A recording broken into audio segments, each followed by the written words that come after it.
जय हिंद साथियों, स्वागत है आपका self study classes Vishwamit Jain YouTube channel और दोस्तों ऐप में। दोस्तों बहुत सारे स्टूडेंट को ऐप डाउनलोड नहीं करते बन रहा है या फिर कर भी लिया है तो कोर्स भी नहीं देख पा रहे हैं। तो मैं आज उनको बता दूं कि ये जो सेल्फ स्टडी क्लासेस इस प्रकार से जब आप प्ले स्टोर से करते हैं तो ये आपका वेल जो है आइकन उसमें लगा हुआ है ना। तो इस प्रकार से सेल्फ स्टडी क्लासेस आपको सर्च करना है और ऐसे आइकन में आपको ऐप मिलने वाला है। ठीक है, तो दोस्तों हम देखें कि प्ले स्टोर में आपको इस प्रकार से दिखेगा ये सेल्फ स्टडी क्लासेस। ठीक है, ये प्ले स्टोर में आपको सेल्फ स्टडी क्लासेस का ऐप दिखने वाला है। ठीक है, ये इमेज उसमें डली है, ये आइकन, ये लोगो उसमें डला है। ठीक है, अब दोस्तों इसको इंस्टॉल करना है, यहां से आप इंस्टॉल करेंगे। ठीक है, अब इंस्टॉल करेंगे तो वहां पर आपको नंबर मांगेगा, जीमेल नंबर मांगेगा, तो आपको ओटीपी आएगा, तो आप रजिस्टर करके आगे बढ़ेंगे। आज हम पढ़ने वाले हैं भाषा और बोली के बारे में। ठीक है, भाषा से संबंधित बहुत ही महत्वपूर्ण यहाँ पर डाउट्स और दोस्तों प्रश्न आपके क्लियर होंगे और हम आगे यहाँ पर पढ़ेंगे भाषा के बारे में, देखेंगे कि भाषा क्या है। भाषा से संबंधित कई प्रश्न पूछे जाते हैं दोस्तों आपसे। वैसे तो आपसे बहुत सारे क्वेश्चन बनते होंगे, लेकिन कुछ डाउट्स और दोस्तों कुछ प्रश्न और आपके क्लियर होंगे। तो सबसे पहले तो यही आता है कि भाषा विचार विनिमय का एक साधन होता है, यानी कि दोस्तों अपने विचारों को दूसरों तक और दूसरों के विचारों को अपने तक जो पहुंचने का एक माध्यम होता है वो क्या कहलाती है? भाषा कहलाती है। तो भाषा विचार विनिमय का साधन है। कामता प्रसाद गुरु, भाषा वह साधन है जिसके द्वारा मनुष्य अपने विचार को दूसरों पर भली भांति प्रकट कर सकता है और दूसरों के विचारों को स्पष्टतः समझ सकता है। किसके अनुसार? कामता प्रसाद गुरु के अनुसार। ठीक है, बाबूराम सक्सेना बोल रहे हैं कि जिन ध्वनि चिन्हों द्वारा मनुष्य परस्पर विचार विमर्श करता है उसे समाहित रूप में क्या कहते हैं? भाषा कहते हैं। अब दोस्तों एक चीज आती है यहां पर कि भाषा के कितने तत्व होते हैं। तो भाषा के 4 तत्व होते हैं दोस्तों। कौन कौन से? सबसे पहले तो ध्वनि, जिन्हें की वर्ण कहा जाता है, शब्द, वाक्य और अर्थ, ये होते हैं भाषा के 4 तत्व। ठीक है, ये आपको याद रख लेना। आपसे यहां से एक क्वेश्चन बनता है कि भाषा की सबसे छोटी इकाई क्या होती है, तो आपका उत्तर हो जाता है ध्वनि। फिर दूसरा क्वेश्चन बनता है कि भाषा की सबसे छोटी सार्थक इकाई क्या होती है, तो आपका उत्तर होता है शब्द। ऐसे क्वेश्चन कई प्रकार से बनते हैं। ठीक है, तो आर्य भाषा के विकास क्रम को 3 भागों में बांटा गया। ये मोस्ट इंपॉर्टेंट, कई बार पूछा गया दोस्तों कि आर्य भाषा के विकास को कितने क्रम में बांटा गया, कितने भागों में रखा गया, ये क्वेश्चन पूछा जाता है। तो आपको याद रख लेना है कि आर्य भाषा को प्राचीन भारतीय आर्य भाषा, यानी कि 1500 ईस्वी पूर्व से लेकर के 500 ईस्वी पूर्व की जो भाषा थी दोस्तों, उसे हम प्राचीन भारतीय आर्य भाषा के अंतर्गत रखते हैं। ठीक है, मध्यकालीन आर्य भाषा 500 ईस्वी पूर्व से 1000 ईस्वी की जो भाषा थी वो मध्यकालीन आर्य भाषा कहलाती है। आधुनिक भारतीय आर्य भाषा 1000 ईस्वी से आज तक की जो भाषा है वो क्या कहलाती है? आधुनिक भारतीय आर्य भाषा।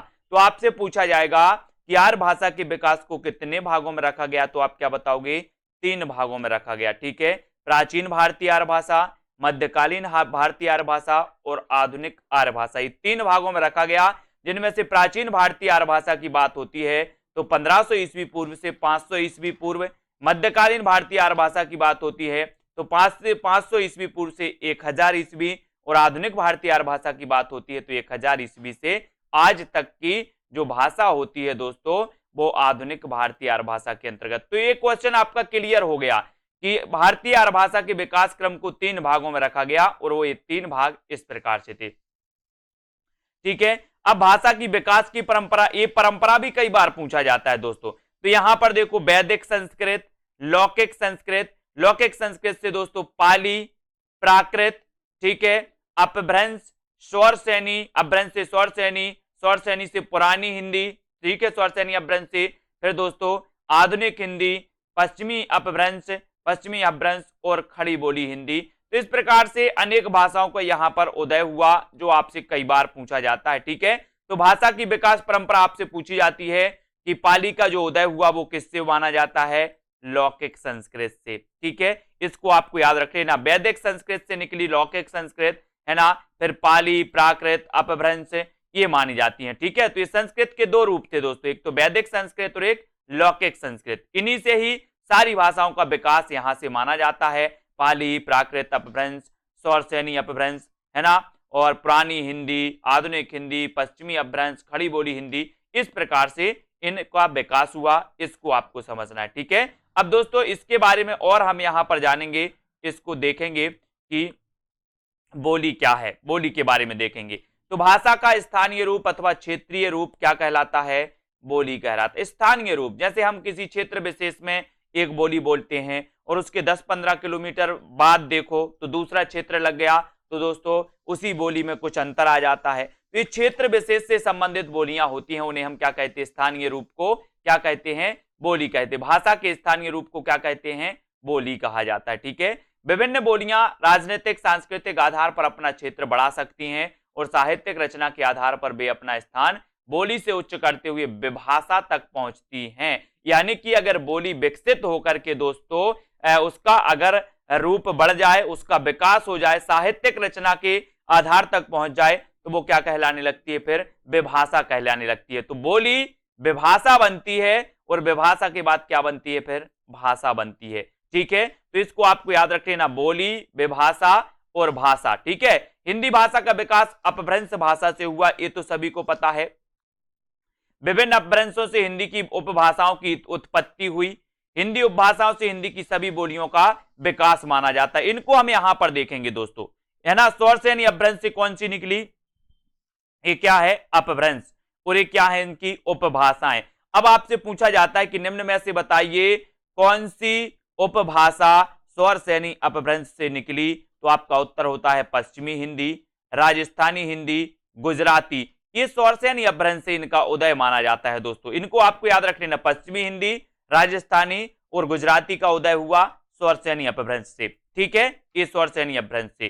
तो अपन ने पढ़ा था पश्चिमी राज गुजरात, पश्चिमी राज गुजरात। तो इसको पश्चिमी राज गुजरात में शेर हैं, शेर हैं, तो पश्चिमी से क्या बना था? पश्चिमी हिंदी, राज से बना था राजस्थानी, गुजरात से बना था गुजराती, और शेर हैं तो सौरसेनी। ये सौरसेनी अपभ्रंश से इनका उदय होता है, ठीक है। फिर आती है दोस्तों अर्धमागधी अपभ्रंश। अर्धमागधी अपभ्रंश से कौन सी निकली? पूर्वी हिंदी। अर्धमागधी से कौन सी निकली? पूर्वी हिंदी, ठीक है। फिर आती है मागधी अपभ्रंश। तो मागधी अपभ्रंश से उदय हुआ कौन सा? बिहारी हिंदी का, बंगला, उड़िया और असमिया में। हम कैसे याद रखते हैं कि दोस्तों मगध के बिहारी का बंगला उड़ा असमिया में, मगध के बिहारी का बंगला उड़ा असमिया में, है ना। तो मगध से बनेगा मागधी अपभ्रंश, बिहारी का तो बिहारी हिंदी, बंगला उड़ा तो बंगला, उड़िया और असमिया, ये मानी जाती है दोस्तों मागधी अपभ्रंश से। तो कैसे याद रखिए अपन ने कि मगध के बिहारी का बंगला उड़ा असमिया में, ठीक है। तो इसको अपन ने याद कर लिया, मागधी अपभ्रंश से निकली। फिर दोस्तों महाराष्ट्रीय अपभ्रंश से मराठी निकली, ये तो सभी को पता है। ब्राचड़ अपभ्रंश से कौन सी निकली? सिंधी निकली ब्राचड़ अपभ्रंश से। पैसाची से पंजाबी लहंगा, बोले पंजाबी लहंगा, पंजाबी लहंगा चाहिए तो पैसाची, पैसा चाहिए, बोले पंजाबी लहंगा के लिए पैसा चाहिए, है ना। घर में बोलते ना आप लोग, बोले पंजाबी लहंगा के लिए पैसा चाहिए, पैसा चाहिए तो पैसाची, पैसाची से निकली पंजाबी और लहंगा। ये दो दोस्तों उपभाषाएं निकली, ठीक है। फिर खस अपभ्रंश से निकली कौन कौन सी दोस्तों? पहाड़ी, गढ़वाली और कुमाऊनी। ये पहाड़ी के दोस्तों रूप माने जाते हैं, इनको आपको याद रख लेना। पहाड़ी, गढ़वाली, कुमाऊनी ये खस अपभ्रंश से मानी जाती है। तो यहां पर एक चीज आपको याद रख लेना है कि सौरसेनी से पश्चिमी राज गुजरात, तो पश्चिमी हिंदी, राजस्थानी, गुजराती। अर्धमागधी से पूर्वी हिंदी आ गई, ठीक है। मागधी अपभ्रंश से बंगला, उड़िया, असमिया ये निकली। महाराष्ट्रीय अपभ्रंश से मराठी, ठीक है। ब्राचड़ से सिंधी और पैसाची से पंजाबी और लहंदा, ठीक है। खस अपभ्रंश से पहाड़ी, गढ़वाली और दोस्तों कुमाऊनी, इनका विकास हुआ, ठीक है। फिर आगे पढ़ते हैं, यहां पर आते हैं, हम देखते हैं दोस्तों सौरसेनी अपभ्रंश से। सौरसेनी अपभ्रंश से कौन सी निकली? इसको हमें याद रख लेना है कि सौरसेनी अपभ्रंश से निकली कौन सी? पश्चिमी हिंदी, सभी को पता है। सौरसेनी अपभ्रंश से पश्चिमी, राजस्थानी और गुजराती। तो हम यहां पर पश्चिमी हिंदी को देखेंगे सबसे पहले। तो पश्चिमी हिंदी आ गई। अब पश्चिमी हिंदी से कौन कौन सी निकली? एक तो कौरवी, और कौरवी को क्या कहा जाता है? खड़ी बोली कहा जाता है। ब्रजभाषा, कन्नौजी, हरियाणवी और बुंदेली, ठीक है। हरियाणवी को बांगरू भी कहा जाता है, ये भी याद रख लेना।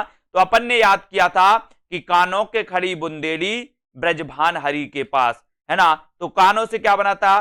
कन्नौजी, खड़ी से बना था खड़ी बोली, कानों के खड़ी बुंदेली तो बुंदेली, ब्रज से ब्रजभाषा, हरि के पास तो हरियाणवी, तो कानों के खड़ी बुंदेली ब्रजभान हरि के पास, है ना। तो कोरबी या खड़ी बोली, ब्रजभाषा, कन्नौजी, हरियाणवी और बुंदेली ये पश्चिमी भाषा से इनका उदय होता है। तो इनको आपको याद रख लेना। आपसे पूछा जाता है कि निम्न में से बताइए कौन सी पश्चिमी हिंदी की दोस्तों बोली नहीं है, तो पश्चिमी हिंदी की बोलियां ये मानी जाती हैं, इनको आपको याद रख लेना, ठीक है।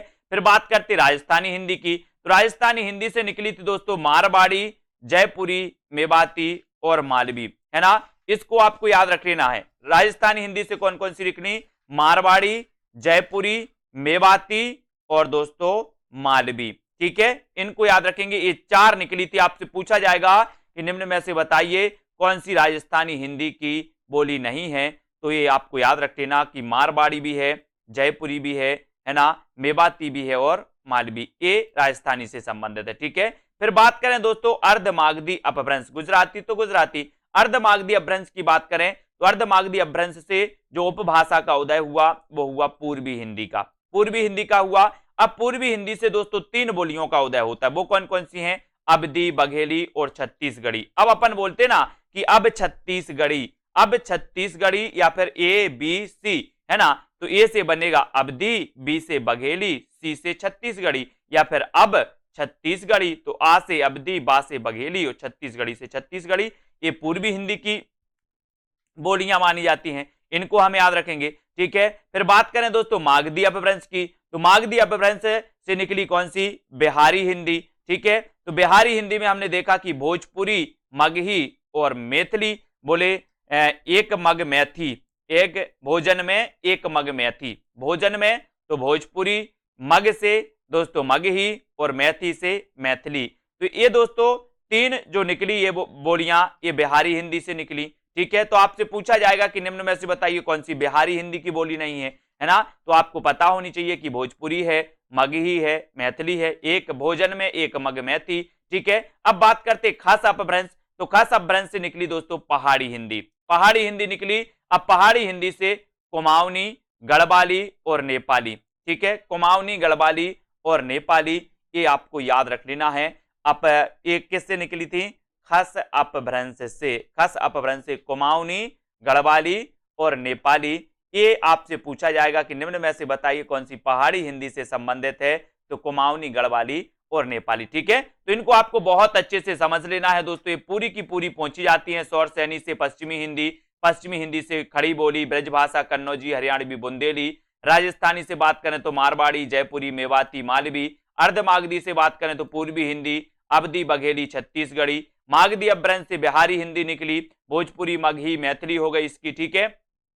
पहाड़ी हिंदी से निकली कौन सी, कुमाऊनी, गढ़वाली और नेपाली, इनको भी हमें याद रख लेना। फिर बात करेंगे हम राजभाषा की, तो राजभाषा का शाब्दिक अर्थ क्या है, राजकाज की भाषा, यानी कि जो दोस्तों राजकाज की भाषा होती है उसे क्या कहते हैं, उसे कहते हैं राजभाषा, ठीक है। और जो भाषा देश के राजकीय कार्यों के लिए प्रयुक्त होती है उसे राजभाषा कहा जाता है, ये आपको याद रख लेना।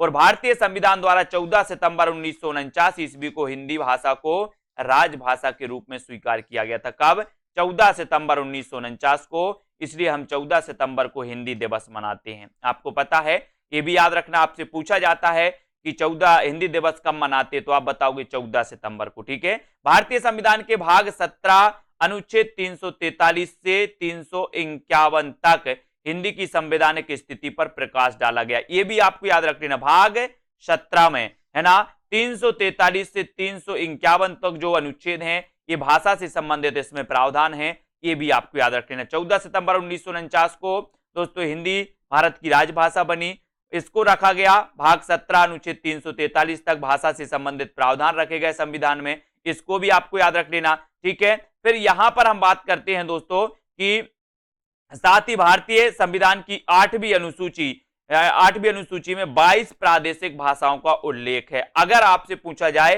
कि भाषाओं से संबंधित अनुसूची कौन सी है, तो वो है 8वीं अनुसूची, ठीक है। संविधान की जो 8वीं अनुसूची है दोस्तों ये भाषाओं से संबंधित है और इसमें 22 भाषाएं हैं, 22 प्रादेशिक भाषाएं, जिनमें पूछा जाता है, आपसे क्वेश्चन बनेगा कि निम्न में से बताइए कौन सी संविधान की 8वीं अनुसूची में भाषा नहीं है, तो आपको याद करना है असमिया, कन्नड़, बंगला, गुजराती, उड़िया, कश्मीरी, हिंदी, संस्कृत, ठीक है, उर्दू, तमिल, तेलुगु, पंजाबी, मराठी, मलयालम, सिंधी, कोंकणी, मणिपुरी, नेपाली, बोडो, डोंगरी, मैथिली और संथाली ये मानी जाती हैं। अब यहां पर ये मैथिली आया दोस्तों, मैथिली ये भी बिहारी हिंदी की बोली है और यहां पर हिंदी को भी 8वीं सूची में दर्जा दिया गया और अलग से मैथिली को भी दर्जा दिया गया। हिंदी दिवस कब मनाते इसके बारे में पढ़ा था। आज दोस्तों अभ्यास की थोड़ी सी बात हो जाए, है ना। सभी लोग तैयार हैं बताने के लिए, तो स्टार्ट करते हैं। वीडियो को लाइक कर देना।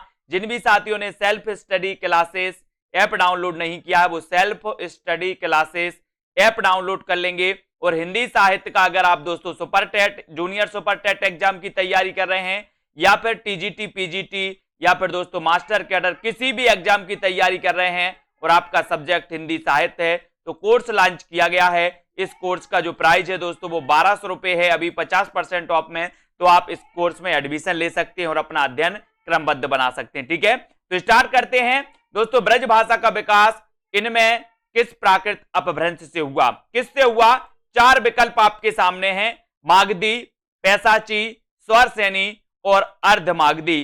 तो दोस्तों सबसे पहले तो आपको यह समझना है कि ये जो ब्रज भाषा है, ये ब्रज भाषा बताना है किसके अंतर्गत आती है। तो आपने देखा सर, कानों के खड़ी बुंदेली ब्रजभान हरि के पास, एक अपन ने कोड पढ़ा था, तो बोले सर ब्रज जो आती है ये पश्चिमी हिंदी के अंतर्गत आती है। ठीक है, अब पश्चिमी हिंदी के अंतर्गत आती है तो पश्चिमी हिंदी उपभाषा का जो उदय हुआ है वो स्वरसेनी अपभ्रंश से हुआ है, यानी कि आपने जो उत्तर बताया स्वरसेनी, वो सी नंबर आपका बिल्कुल सही हो जाता है। ठीक है, फिर अगला क्वेश्चन आपसे पूछा जाता है दोस्तों यहां पर कि आगरा किस बोली का क्षेत्र है?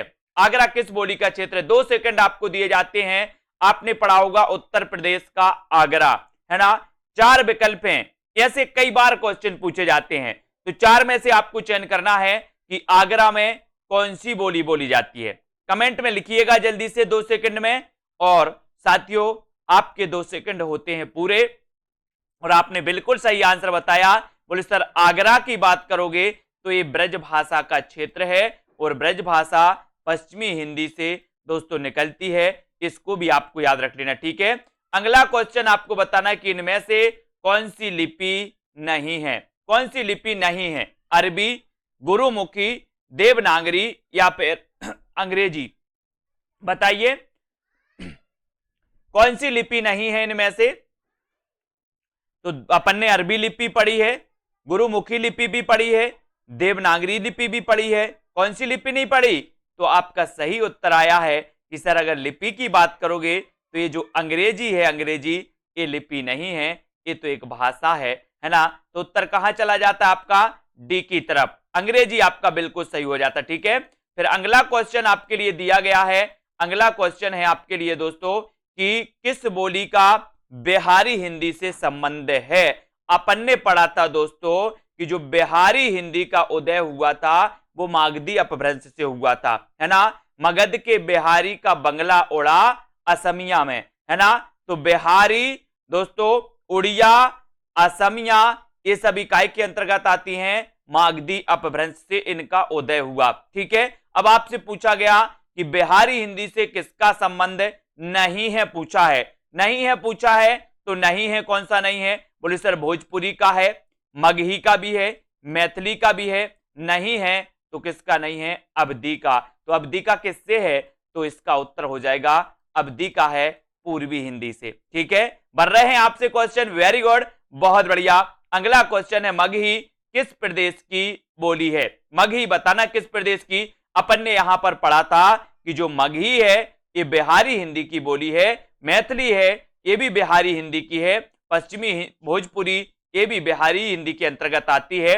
अब आपसे पूछा गया कि मगही किस प्रदेश की बोली है, तो स्वाभाविक है बोले सर ये बिहार की है। मगही कहां की है? बिहार की है, तो बी नंबर आपका बिल्कुल सही हो जाता है। पूछा गया है क्वेश्चन। फिर अगला क्वेश्चन है यहां पर कि सिंधी भाषा का विकास अपभ्रंश की किस बोली से माना जाता है? सिंधी भाषा का आपको विकल्प दिए जाएंगे, उससे पहले आप बिना विकल्प के भी उत्तर बता सकते हो। सिंधी भाषा का विकास किस अपभ्रंश से माना जाता है? जल्दी से कमेंट में लिखिएगा और ये रहे आपके दोस्तों 4 विकल्प। कौन कौन से? सबसे पहला विकल्प है आपका ब्राचड़, दूसरा विकल्प आपका है दोस्तों पैसाची, तीसरा मागधी और चौथा है दोस्तों अर्धमागधी। तो ये बताना है आपका कि जो सिंधी है, सिंधी, इसका उदय जो होता है वो किससे होता है, सिंधी का बताना है। तो यहां पर आपका बिल्कुल सही, अपन ने दोस्तों पंजाबी और लहंदा, पंजाबी और लहंदा पढ़ा था कैसे? पैसाची से। लेकिन सिंधी की बात आती है तो सिंधी में आपका उत्तर चला जाता है ब्राचड़। ब्राचड़ आपका बिल्कुल सही हो जाएगा। सिंधी भाषा का विकास जो हुआ है वो ब्राचड़ अपभ्रंश से माना जाता है, यानी ये नंबर आपका बिल्कुल सही हो जाएगा, ब्राचड़ अपभ्रंश। ठीक है, यहां पर पैसाची से तो लहंदा और पंजाबी का उदय हुआ। ठीक है, अगला क्वेश्चन आपको बताना है कि मुंडा भाषा परिवार का क्षेत्र कौन सा है? मुंडा भाषा परिवार का क्षेत्र बताना है। राजस्थान, मध्य प्रदेश, तमिलनाडु या फिर छोटा नागपुर का पठार, या छोटा नागपुर का पठार, बताइए जल्दी से।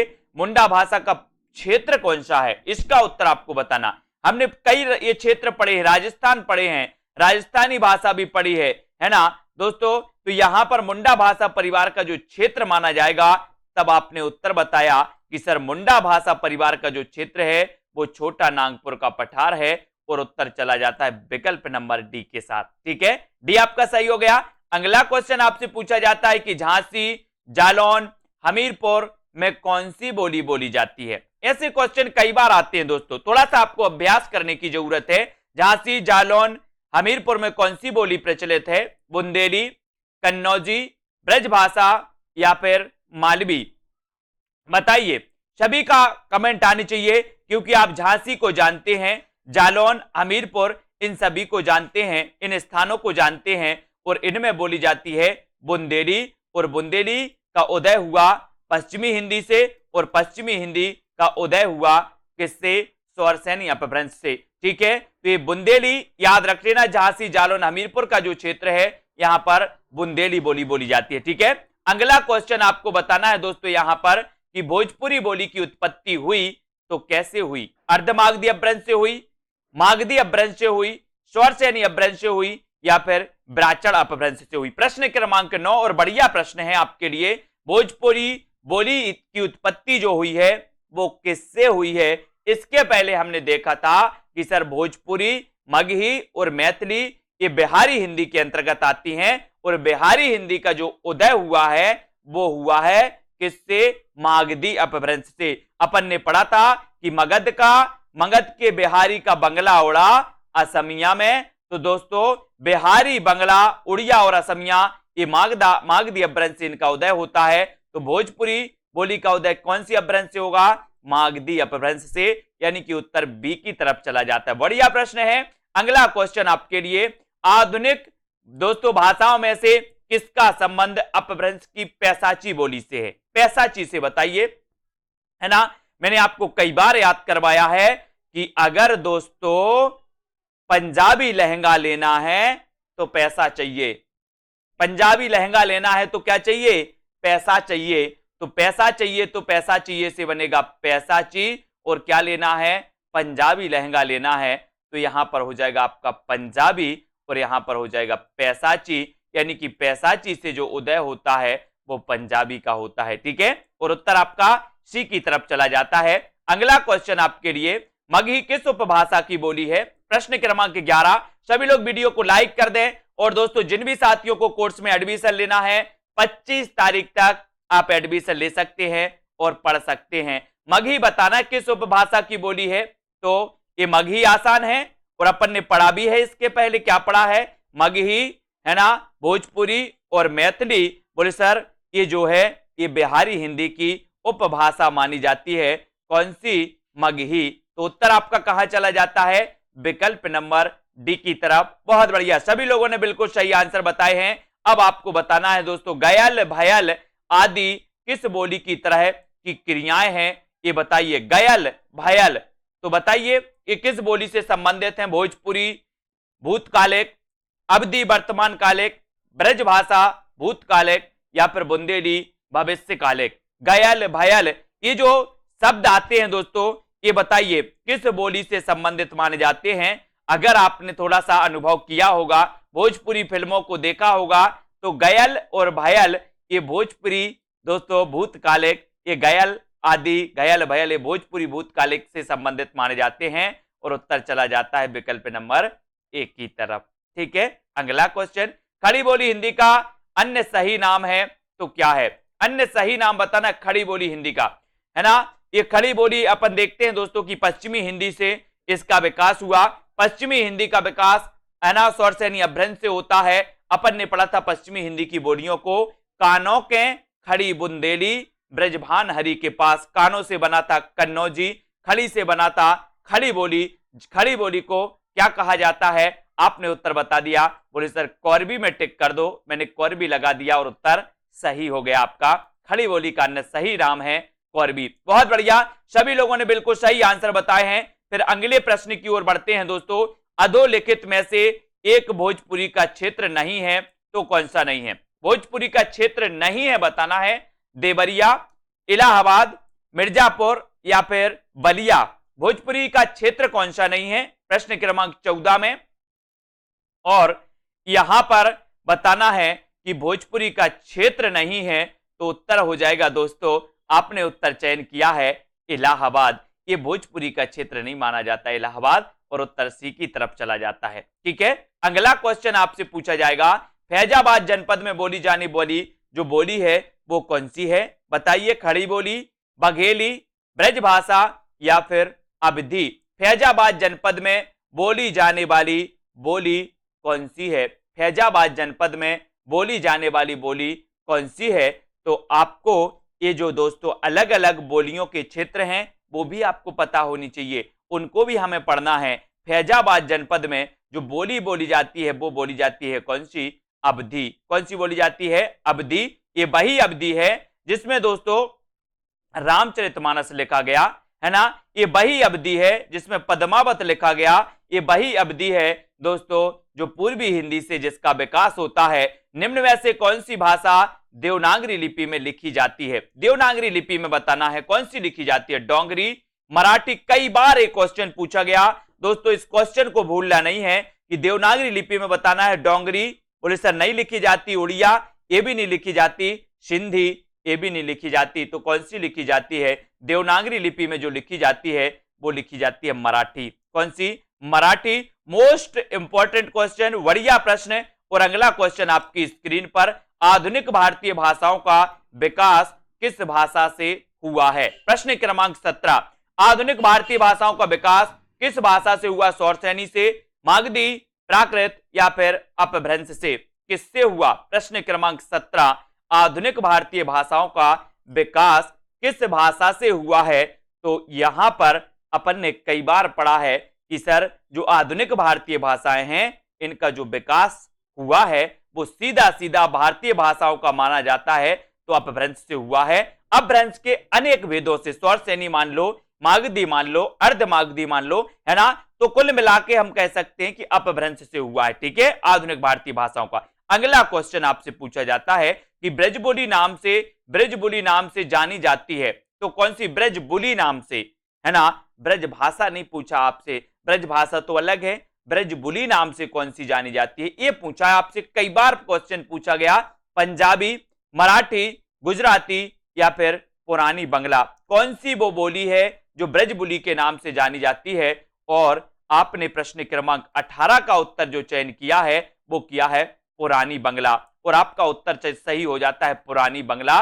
राइट आंसर हो जाता है डी नंबर, बिल्कुल राइट आंसर। इनमें बिहारी हिंदी का रूप नहीं है तो कौन सा नहीं है? प्रश्न क्रमांक 19, भाषा को बहुत अच्छे से पढ़ना है, बोलियों को बहुत अच्छे से पढ़ना है दोस्तों। एक मैंने बढ़िया ट्रिक से भी वीडियो बनाया है बोलियों का और भाषा का, सर्च कर लेना यूट्यूब में, है ना। बढ़िया मजा आएगा आपको। बोलियों और भाषाओं के क्षेत्र बढ़िया ट्रिक से आपको समझा दिया है।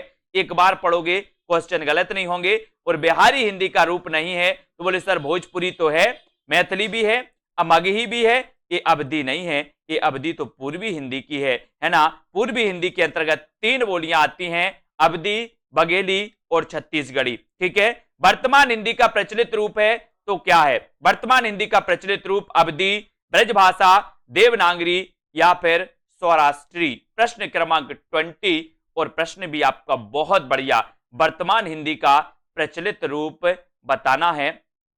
यहां पर क्वेश्चन थोड़ा सा गलत पूछा गया, वर्तमान हिंदी का पूछा गया, तो वर्तमान हिंदी का जो प्रचलित रूप माना जाता है दोस्तों वो खड़ी बोली माना जाता है।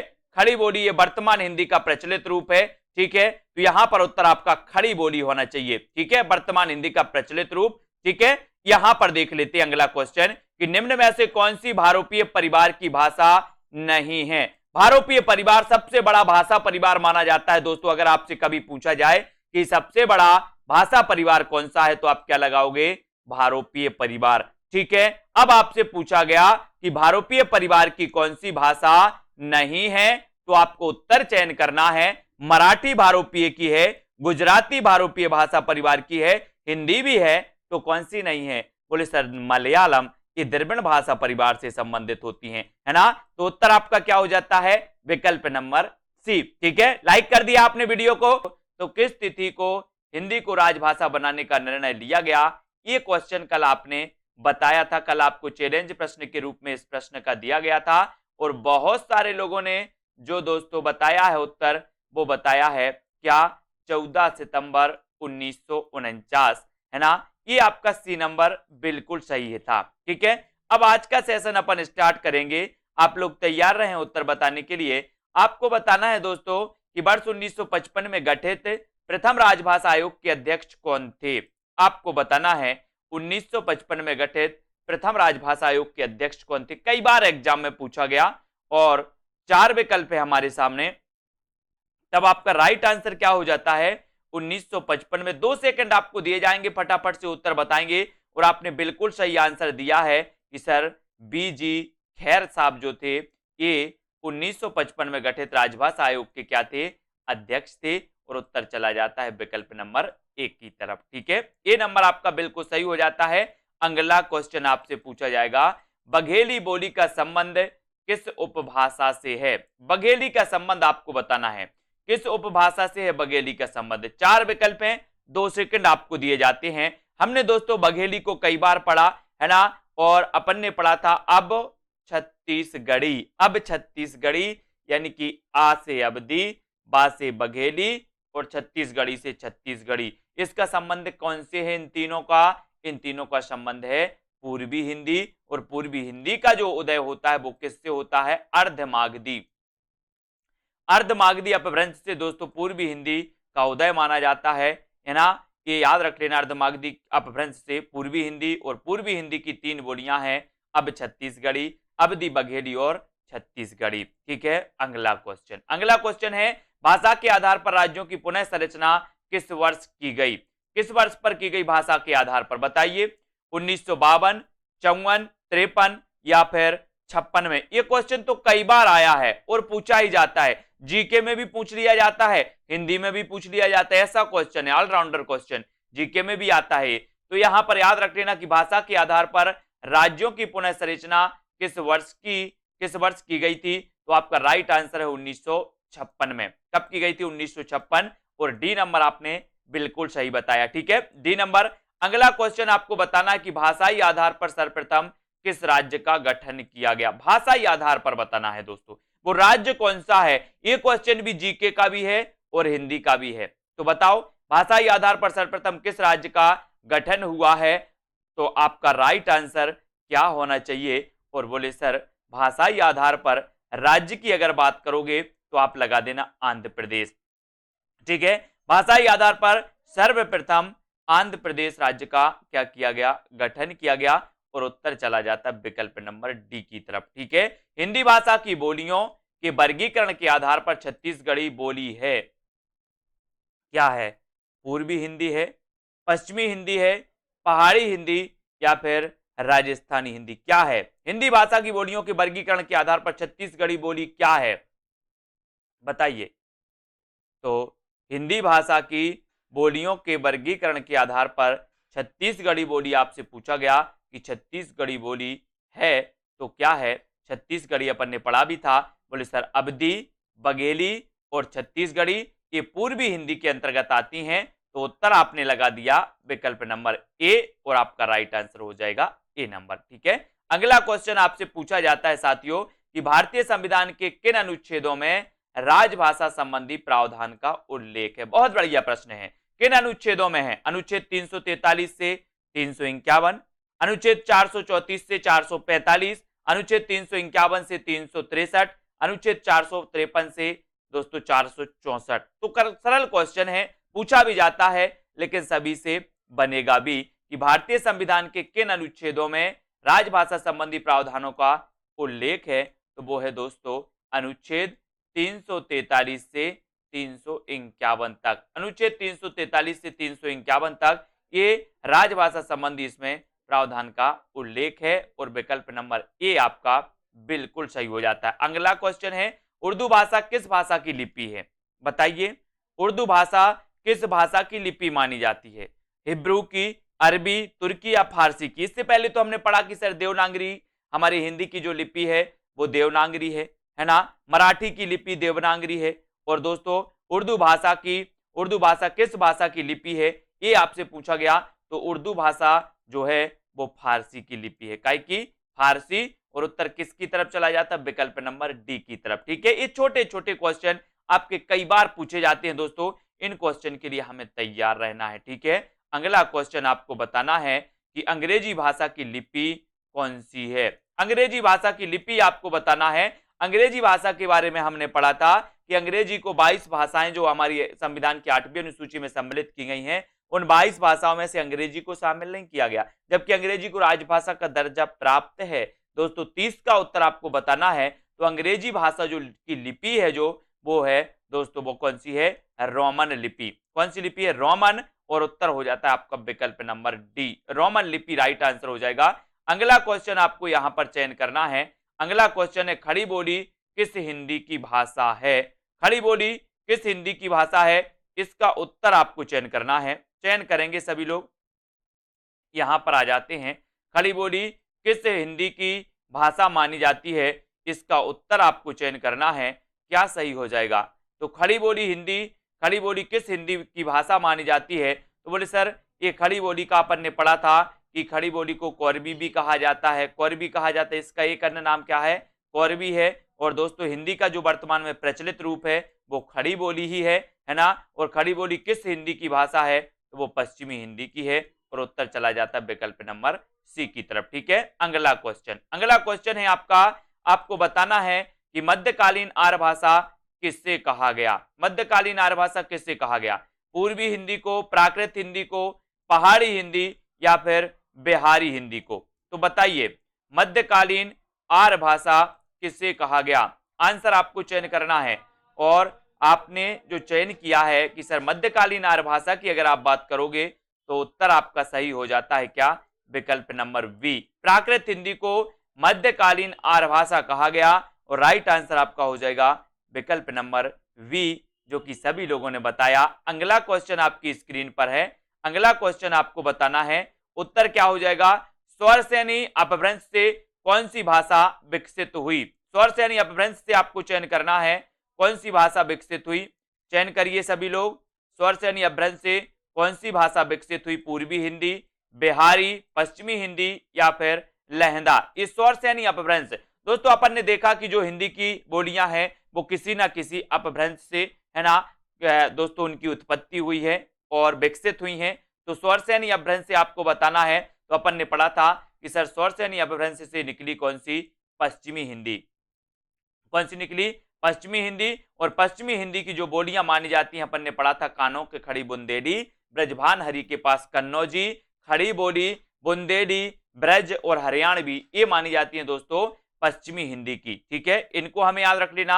अगला क्वेश्चन आपको जो चयन करना है वो चयन करना है कि हिंदी की विशिष्ट बोली ब्रज भाषा किस रूप में सबसे अधिक प्रसिद्ध है? ये क्वेश्चन तो कई बार आया है दोस्तों, ये क्वेश्चन आपसे कई बार पूछा गया कि हिंदी की विशिष्ट बोली ब्रज भाषा किस रूप में सबसे अधिक प्रसिद्ध है? तो किस रूप में है?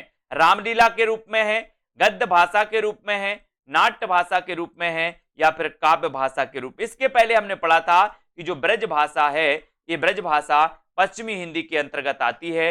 इसका विकास हुआ, ये स्वर श्रेणी अपभ्रंश से इसका विकास हुआ। और आपने भक्ति काल में देखा होगा कि भक्ति काल में दोस्तों सूरदास कृष्ण काव्य धारा के कवि थे और कृष्ण काव्य धारा में जो है दोस्तों ब्रज भाषा में अधिकांश काव्य लिखे गए, है ना। तो ये दोस्तों काव्य की भाषा थी, ब्रज भाषा की क्या थी, काव्य भाषा थी। और उत्तर हो जाता है विकल्प नंबर डी, है ना।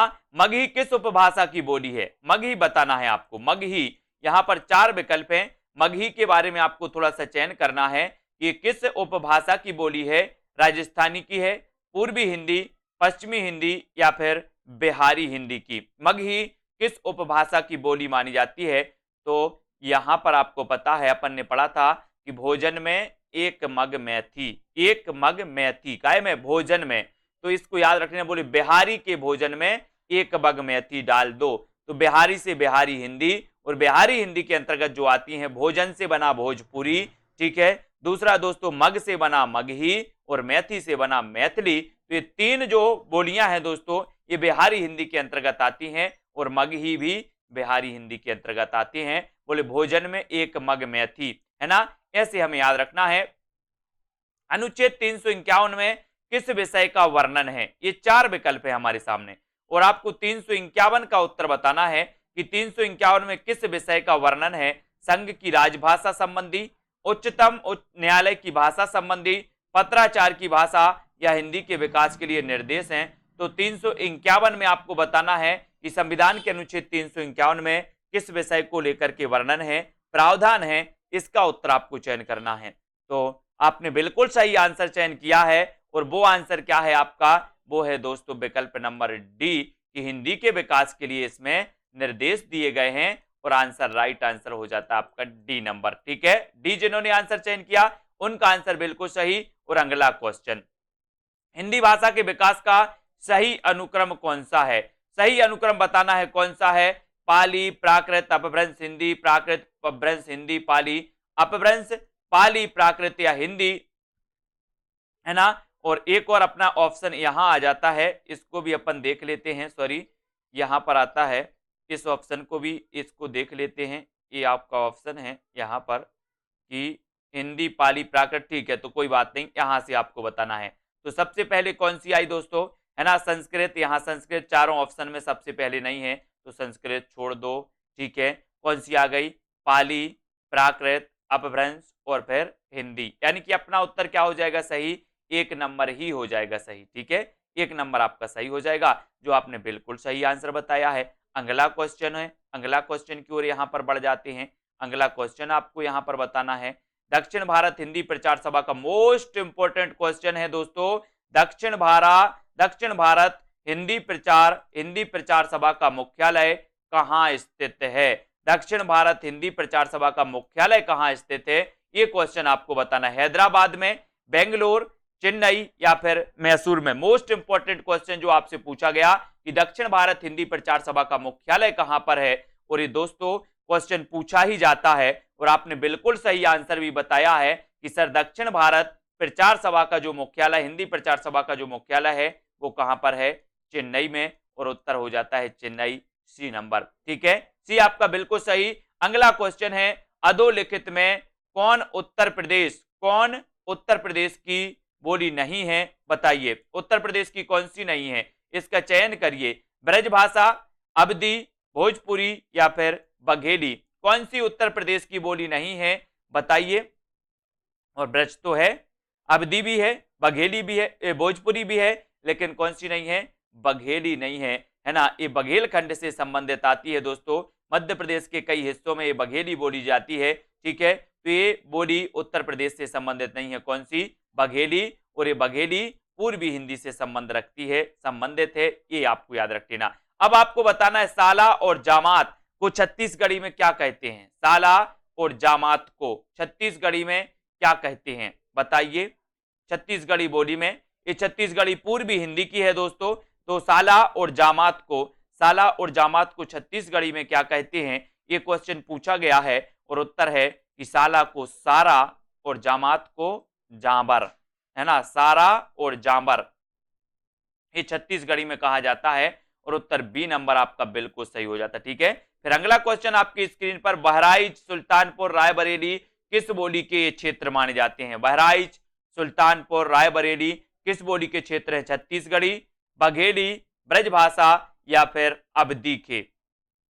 बताइए क्वेश्चन का आंसर। बहराइच, सुल्तानपुर, रायबरेली किस बोली के क्षेत्र माने जाते हैं? तो आपने बिल्कुल सही आंसर चयन किया है कि सर बहराइच, सुल्तानपुर और रायबरेली के अवधि के क्षेत्र हैं। काय के? अवधि के। अवधि यानी डी नंबर, डी आपका अवधि बिल्कुल सही हो जाएगा।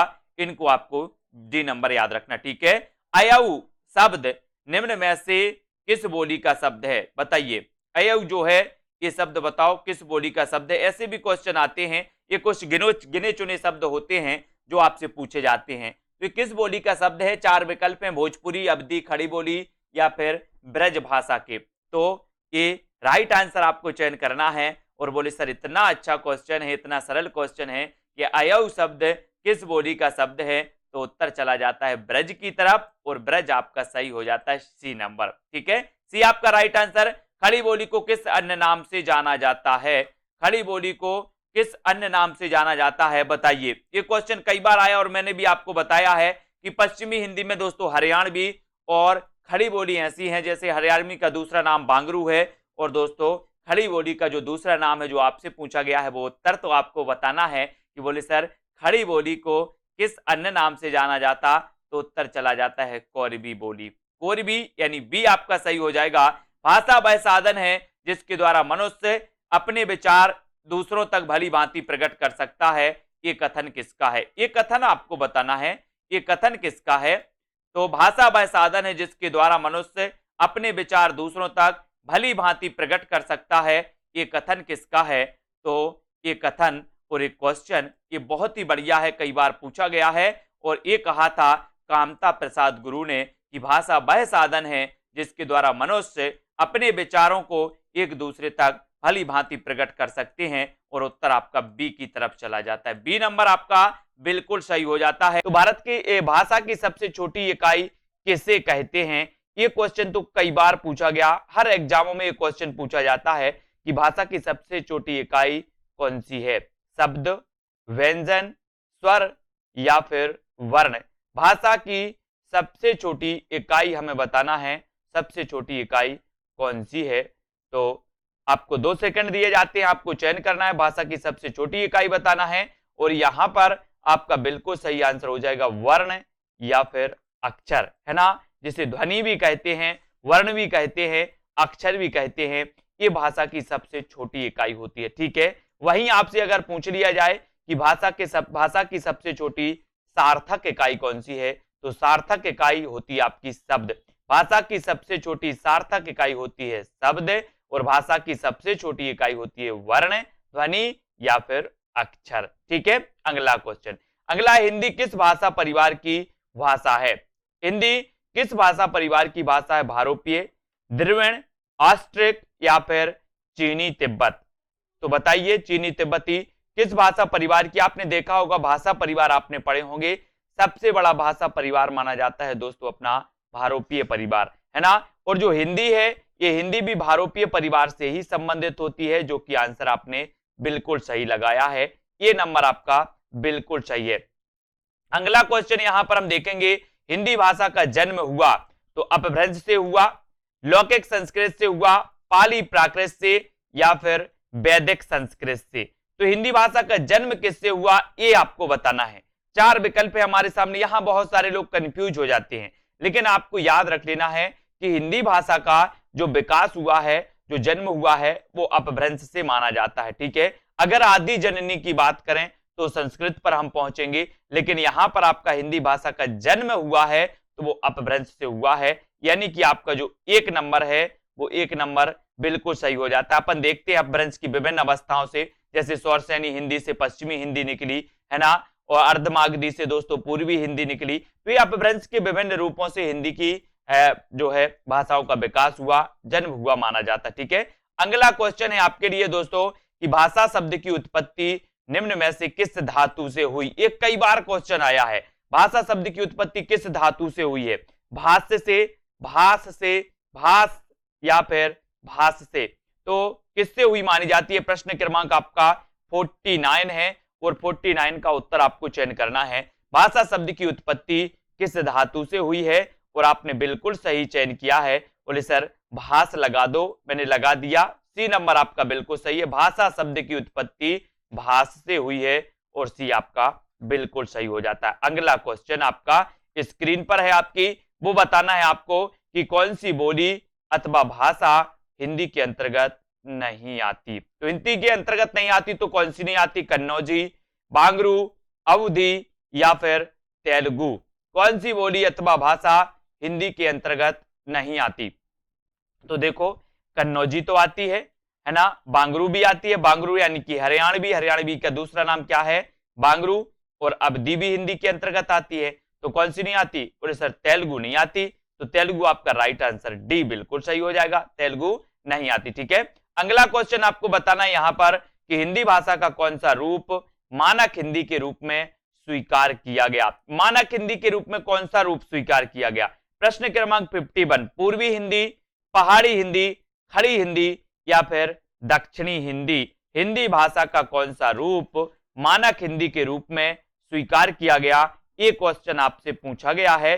51 का आंसर और मानक रूप जो हुआ है, जो दोस्तों वर्तमान में जो प्रचलित रूप है हिंदी का, वो प्रचलित रूप भी खड़ी बोली का है और मानक हिंदी के रूप में स्वीकार किया गया तो वो किया गया खड़ी हिंदी, खड़ी बोली, यानी कि दोस्तों सी आपका बिल्कुल यहां पर सही हो जाएगा, सी नंबर। ठीक है, अगला क्वेश्चन है आपकी स्क्रीन पर, हिंदी की विशिष्ट बोली ब्रजभाषा किस रूप में सबसे अधिक प्रसिद्ध है? ये क्वेश्चन तो कई बार पूछा गया है, तो इसके लिए भी हमें तैयार रहना है कि जो ब्रजभाषा है ये किस रूप में सबसे अधिक प्रसिद्ध है? राजभाषा के रूप में, तकनीकी भाषा के रूप में, राष्ट्रभाषा के रूप में या फिर काव्य भाषा के रूप में?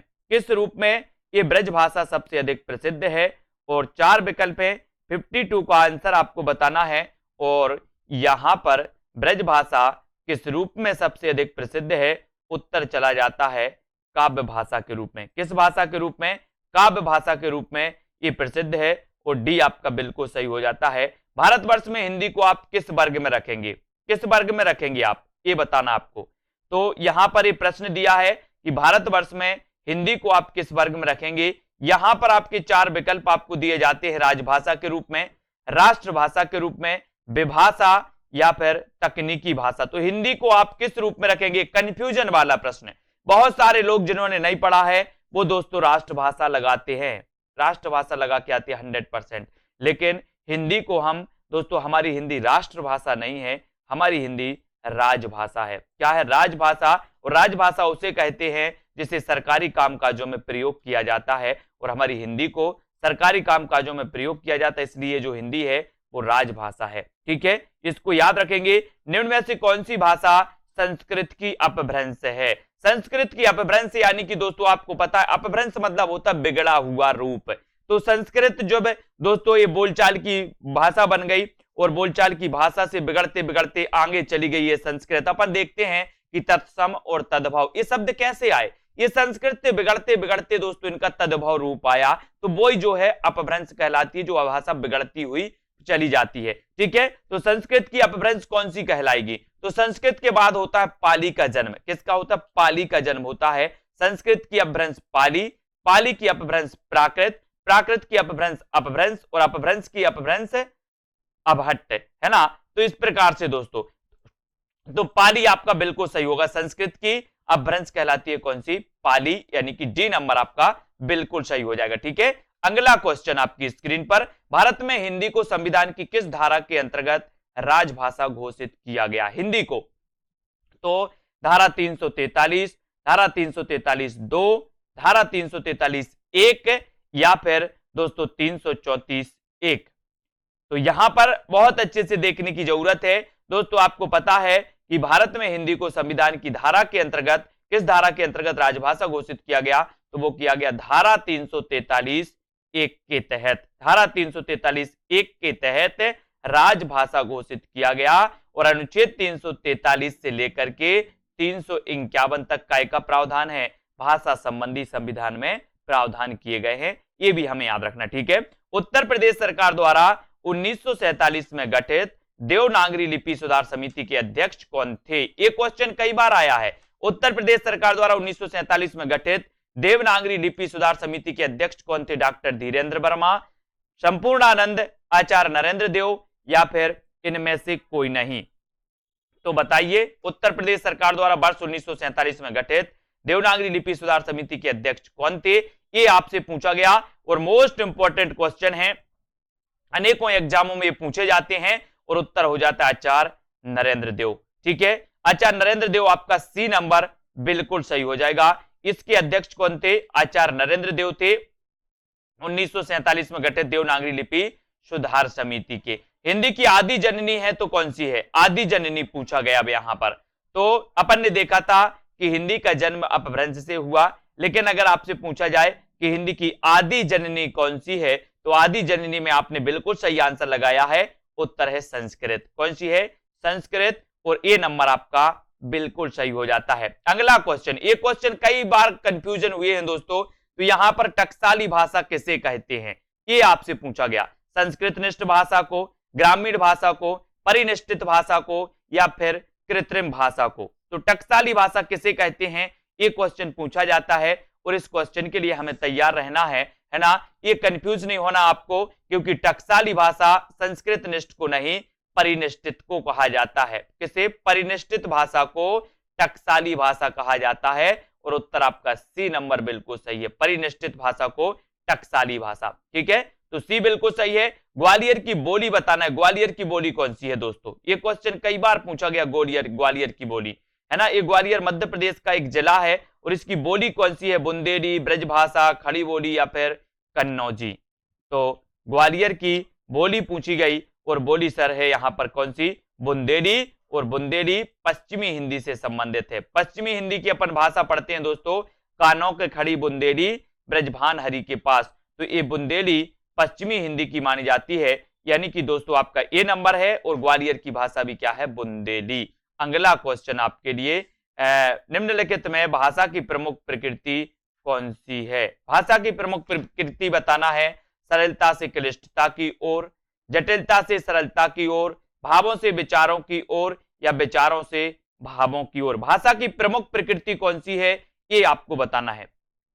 तो प्रमुख प्रकृति बताना है, तो यहां पर आपको पता है, बताइए। कुछ लोग तो बता देते सरलता से क्लिष्टता की ओर, है ना। 100% एक कंफ्यूजन वाला क्वेश्चन है दोस्तों, क्योंकि यहां पर बहुत सारे लोग सरलता से क्लिष्टता की ओर ही लगाते हैं। लेकिन आपने कभी अनुभव किया? ऐसे अनुभव कर लो सीधे सीधे, बोले सर जब हम भाषा सीखते हैं, जैसे आप हिंदी जानते हो, आपसे कहें कि अंग्रेजी सीखना है, तो सबसे पहले अंग्रेजी आपको सरल लगती कि कठिन?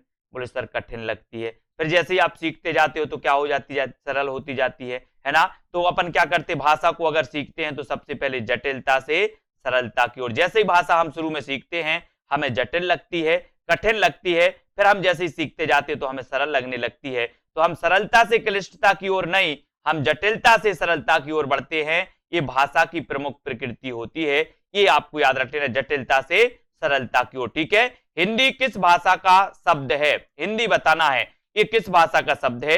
ये क्वेश्चन भी आपसे पूछा गया, फटाक से सभी लोग बताएंगे। यहां पर आपके 4 विकल्प दिए जाएंगे आपको, यहां पर सीधा सीधा उत्तर है कि हिंदी फारसी भाषा का शब्द है। किसका है? हिंदी फारसी भाषा का शब्द है, और इसको भी आपको याद रख लेना, फारसी, यानी ए नंबर आपका बिल्कुल सही हो जाएगा। अगला क्वेश्चन आपके लिए दिया जा रहा है यहां पर कि वर्तमान में भारतीय संविधान की 8वीं अनुसूची में शामिल भाषाओं की संख्या कितनी है? वर्तमान में भारतीय संविधान की 8वीं अनुसूची में शामिल भाषाओं की संख्या कितनी है?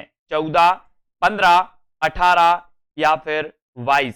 कितनी मानी जाती है? वर्तमान में भारतीय संविधान की 8वीं अनुसूची में शामिल भाषाओं की संख्या बतानी है, और भाषाओं की जो संख्या है वो संख्या कितनी है? तो आपका उत्तर हो जाता है यहां पर 22।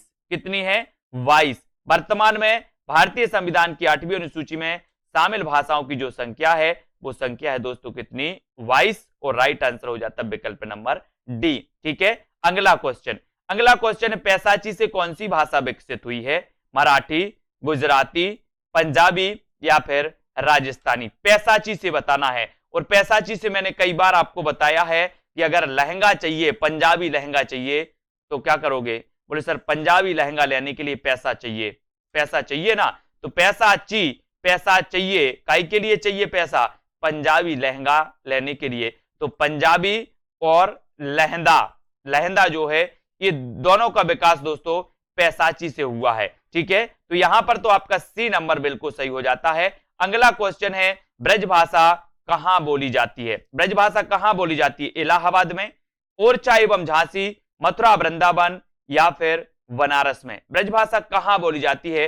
ब्रजभाषा के बारे में आपको पता है कि पश्चिमी हिंदी की दोस्तों एक बोली मानी जाती है, पश्चिमी हिंदी की, है ना। और ये बताना है कि ये कहां बोली जाती है, चार विकल्प में से। तो ब्रजभाषा जो बोली जाती है वो मथुरा वृंदावन में। कहां बोली जाती है? मथुरा वृंदावन, यानी कि उत्तर आपका सी की तरफ चला जाता है। सी नंबर आपका बिल्कुल सही हो जाता है। हिंदी भाषा की उत्पत्ति हुई है वैदिक संस्कृत से, लौकिक संस्कृत, स्वर सैनी अपभ्रंश या फिर प्राकृत से। हिंदी भाषा की उत्पत्ति हुई है तो किससे हुई है? हिंदी भाषा की उत्पत्ति आपको बताना है। कई बार हमने पढ़ा है कि सर गुजराती, राजस्थानी, पश्चिमी हिंदी, इनकी जो उत्पत्ति हुई है वो स्वर सैनी अपभ्रंश से हुई है। स्वर सैनी अपभ्रंश से हिंदी भाषा की उत्पत्ति, यानी कि विकल्प नंबर जो सी है वो आपका बिल्कुल सही हो जाता है। सी नंबर सही हो जाता है। अगला क्वेश्चन पूछा गया कि संविधान की 8वीं अनुसूची में कौन सी भाषा शामिल नहीं है? कौन सी भाषा शामिल नहीं है 8वीं अनुसूची में? बोडो, मैथिली, डोंगरी या फिर भोजपुरी? प्रश्न क्रमांक 66, संविधान की 8वीं अनुसूची में कौन सी भाषा शामिल नहीं है? 8वीं अनुसूची में कौन सी भाषा शामिल नहीं है, इसका उत्तर आपको बताना है। और यहां पर आपका बिल्कुल 8वीं अनुसूची में शामिल नहीं है, तो वो नहीं है कौन सी? भोजपुरी। बोडो तो है, मैथिली भी है, डोंगरी भी है, भोजपुरी नहीं है। भोजपुरी बिहारी हिंदी की है। बिहारी हिंदी की दोस्तों आपको पता है, बिहारी हिंदी की मैथिली भी है, भोजपुरी भी है और मगही भी है। तो बिहारी हिंदी की एक मैथिली भाषा, ऐसा भी क्वेश्चन आएगा कि बिहारी हिंदी की वो कौन सी भाषा है दोस्तों जिसे 8वीं अनुसूची में शामिल किया गया, तो वो भाषा है मैथिली। ठीक है। डिंगल भाषा का संबंध किस साहित्य से है? डिंगल भाषा का संबंध बताना किस साहित्य से है? हरियाणवी साहित्य से, राजस्थानी साहित्य से, अवधी साहित्य से या फिर मैथिली साहित्य से? डिंगल भाषा का संबंध आपको बताना है। और दोस्तों आपको पता है डिंगल और पिंगल आदिकाल में 2 शैलियों का प्रयोग किया गया। इनको भाषा भी वहां माना जाता है, डिंगल और पिंगल, है ना। और यहां पर राजस्थानी साहित्य से इनका संबंध माना जाता है। किसका? डिंगल का। ठीक है, तो बी नंबर आपका बिल्कुल सही है। बोली का लघुत्तम रूप क्या है? ऐसा भी क्वेश्चन आता है, तो आपको तैयार रहना है बोली का लघुत्तम रूप बताने के लिए। और आपका यहां पर लघुत्तम रूप आपसे पूछा गया तो उत्तर आपका हो गया क्या? वर्ण। लघुत्तम रूप क्या है? वर्ण या फिर सबसे छोटी इकाई क्या है? तो वर्ण, अक्षर या फिर ध्वनि। अब अगला क्वेश्चन आपको बताना है कि भाषा की अभिव्यक्ति के कौन कौन से रूप हैं? मौखिक, लिखित, मौखिक और लिखित या फिर इनमें से कोई नहीं? तो बोले सर हम मौखिक भी भाषा की अभिव्यक्ति करते हैं, लिखित रूप में भी करते हैं, है ना। तो भाषा की अभिव्यक्ति के जो रूप पूछे गए तो रूप में मौखिक और लिखित दोनों आ जाएगा और सी आपका बिल्कुल सही हो जाएगा। सी नंबर आपका राइट आंसर हो जाएगा। अगला क्वेश्चन यहां पर आपको बताना है दोस्तों कि उच्चरित ध्वनि संकेतों की सहायता से भाव या विचार की अभिव्यक्ति कहलाती है, तो क्या कहलाती है? उच्चरित ध्वनि संकेतों की सहायता से भाव या विचार की अभिव्यक्ति क्या कहलाती है, इसका आंसर आपको बताना है। तो उच्चरित ध्वनि संकेतों की सहायता से भाव या विचार की जो अभिव्यक्ति कहलाती है वो कहलाती है क्या? भाषा। क्या कहलाती है? भाषा। और ए नंबर आपका बिल्कुल सही हो जाता है।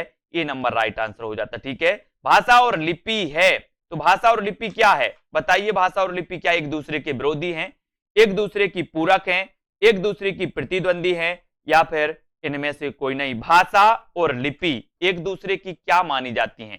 तो यहां पर आपका बिल्कुल सही आंसर हो जाएगा जो आपने बताया कि सर भाषा और जो लिपि है ये एक दूसरे की पूरक मानी जाती हैं, यानी कि उत्तर बी की तरफ चला जाता है। बी नंबर आपका राइट आंसर हो जाता है। अगला क्वेश्चन है भारत संघ की राजभाषा है तो कौन सी है? भारत संघ की राजभाषा आपको यहां पर चयन करना है। तो भारत संघ की राजभाषा इस प्रकार से अगर क्वेश्चन आए तो यहां पर आपको दोस्तों ए और बी दोनों लगाना है, क्योंकि जब भारत संघ की राजभाषा हिंदी भी है और अंग्रेजी भी है ना। तो आपका सी नंबर यहां पर सही हो जाता है। हिंदी और अंग्रेजी दोनों मानी जाती है। ठीक है। भारत की प्रथम देश भाषा कौन सी है? प्रथम देश भाषा बताना है। प्रश्न क्रमांक 73 में भारत की प्रथम देश भाषा कौन सी है? यहां पर हम देख लेते हैं कौन कौन से विकल्प हैं। इन विकल्पों को हम देख लेते हैं दोस्तों। ये विकल्प आपके सामने आए हैं कि प्रथम देश भाषा कौन सी मानी जाती है भारत की, और प्रथम जो मानी जाती है दोस्तों वो मानी जाती है पाली। ये याद रख लेना, ये कई बार क्वेश्चन आया है कि भारत की प्रथम देश भाषा कौन सी है, तो भारत की प्रथम देश भाषा कौन सी है, पाली। ठीक है। भाषा विज्ञान की दृष्टि से हिंदी किस प्रकार की भाषा है, ये क्वेश्चन तो कई बार आया है और बहुत सारे लोग इसको गलत भी कर देते हैं, है ना। तो यहां पर याद रख लेना, भाषा विज्ञान की दृष्टि से हिंदी किस प्रकार की भाषा है, तो आपका राइट आंसर हो जाता है दोस्तों, भाषा विज्ञान की दृष्टि से हिंदी किस प्रकार की भाषा है, तो वो भाषा है वियोगात्मक। कैसी मानी जाती है, वियोगात्मक भाषा मानी जाती है। और ए नंबर आपने बिल्कुल सही आंसर बताया, ए नंबर राइट आंसर है। और जिन भी साथियों ने अभी तक ऐप डाउनलोड नहीं किया है वो ऐप डाउनलोड जरूर कर लें। आपको सेल्फ प्ले स्टोर में सर्च करना है सेल्फ स्टडी क्लासेस और दोस्तों ज्वाइन हो जाना है ना। यहां पर अगर आप हिंदी साहित्य की तैयारी कर रहे हैं तो आपके लिए कोर्स लॉन्च किया गया है और एक कोर्स दोस्तों आपको मात्र 1200 रुपए में उपलब्ध करवाया जाएगा, जहां पर ट्रिकी वीडियो भी होंगे, टॉपिक वाइज टेस्ट भी होंगे और बहुत सारी चीजें होंगी। कन्नौजी बोली किस जनपद में बोली जाती है, मेरठ में, देहरादून, हरदोई या फिर मथुरा में। कन्नौजी बोली किस जनपद में बोली जाती है, इसका उत्तर आपको बताना है। और एक कन्नौजी बोली से आपको याद आ गया होगा कि सर एक कन्नौजी जो है ये पश्चिमी हिंदी की बोली मानी जाती है, कन्नौजी। ठीक है। तो ये कन्नौजी बोली ये बताना है किस जनपद में बोली जाती है, तो ये बोली जाती है दोस्तों हरदोई। कौन से जनपद में, हरदोई जनपद में बोली जाती है और सी नंबर आपका बिल्कुल सही हो जाता है। ठीक है। तो यहां पर दोस्तों अपना जो हिंदी भाषा का चैप्टर था जिसको हमने सबसे पहले वाले पार्ट में विस्तृत भी उसका अध्ययन किया, फिर 1, 2, 3 पार्ट के माध्यम से इसको भी पढ़ा। अब दोस्तों ऐसे कौन से साथी हैं जिन्होंने अभी तक सेल्फ स्टडी क्लासेस जो ऐप है उसको डाउनलोड नहीं किया, वो सभी साथी self study classes app download जरूर कर लें ताकि दोस्तों आप वहां पर अध्ययन कर सकें, है ना। और जिनको भी एडमिशन लेना है वो एडमिशन ले सकते हैं और नीचे जो नंबर चल रहा है उस नंबर के माध्यम से दोस्तों आप संपर्क कर सकते हैं, जानकारी ले सकते हैं। ठीक है। और अपनी तैयारी को बहुत अच्छे से ट्रिकी तरीके से विस्तृत तरीके से अच्छी बना सकते हैं। आज के इस वीडियो के लिए बस इतना ही।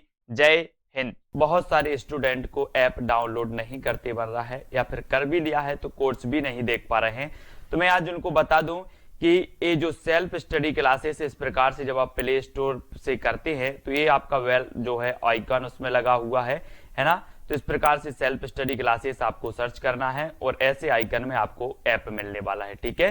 तो दोस्तों हम देखें कि प्ले स्टोर में आपको इस प्रकार से दिखेगा ये सेल्फ स्टडी क्लासेस। ठीक है। ये प्ले स्टोर में आपको सेल्फ स्टडी क्लासेस का ऐप दिखने वाला है। ठीक है। ये इमेज उसमें डली है, ये आइकन, ये लोगो उसमें डला है। ठीक है। अब दोस्तों इसको इंस्टॉल करना है, यहां से आप इंस्टॉल करेंगे। ठीक है। अब इंस्टॉल करेंगे तो वहां पर आपको नंबर मांगेगा, जीमेल नंबर मांगेगा, तो आपको ओटीपी आएगा, तो आप रजिस्टर करके आगे बढ़ेंगे।